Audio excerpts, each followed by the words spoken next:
இப்போ நம்மலாம் யார் பிள்ளைன்னா உள்ள இருக்கிற நடராஜருடைய பிள்ளை, ஆரூர் பெருமானுடைய பிள்ளை. நம்ம பயப்பட வேண்டிய அவசியம் இல்லை. நீங்கள் ஒரு இடத்துல தலைவராக வரணும்னா அதுக்கு நிறைய அவர் சொன்னார், ரொம்ப அழகாக சொன்னார். சிவனை வாழ்த்துவதனால சிவனுக்கு ஒன்றுமே கிடையாதுடா, நமக்கு தான் பெருமை.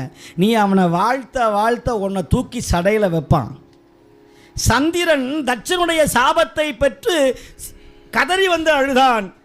கதறி வந்து அழுதவனை தூக்கி தன் தலையிலே வைத்து கொண்ட காப்பாற்றியவன் எங்கள் தயாவான தத்துவன், எல்லாம் வல்ல சந்திர சேகரன், உள்ளே ஆடுகிற அப்பன் அம்பலவாணன், ஆரூர் பெருமான், கைலாயநாதன். இவனை மாதிரி ஒரு கருணையான தெய்வம் உலகத்தில், எளிமையான தெய்வம் எங்கேயாவது உண்டா? எலும்பு மாலையும் மயார சாம்பலும் காளை மாட்டு வாகனமும் தும்பையும் எருக்கஞ்செடியும் ஊமத்தமலரும் புலித்தோலும் யானைத்தோலும் போர்த்தி கொண்டு அடியவருக்காக திருவோட்டை ஏந்தி கொண்டு இல்லந்தோறும் எழுந்தருளி நம்முடைய வினைகளெல்லாம் வாங்குகிற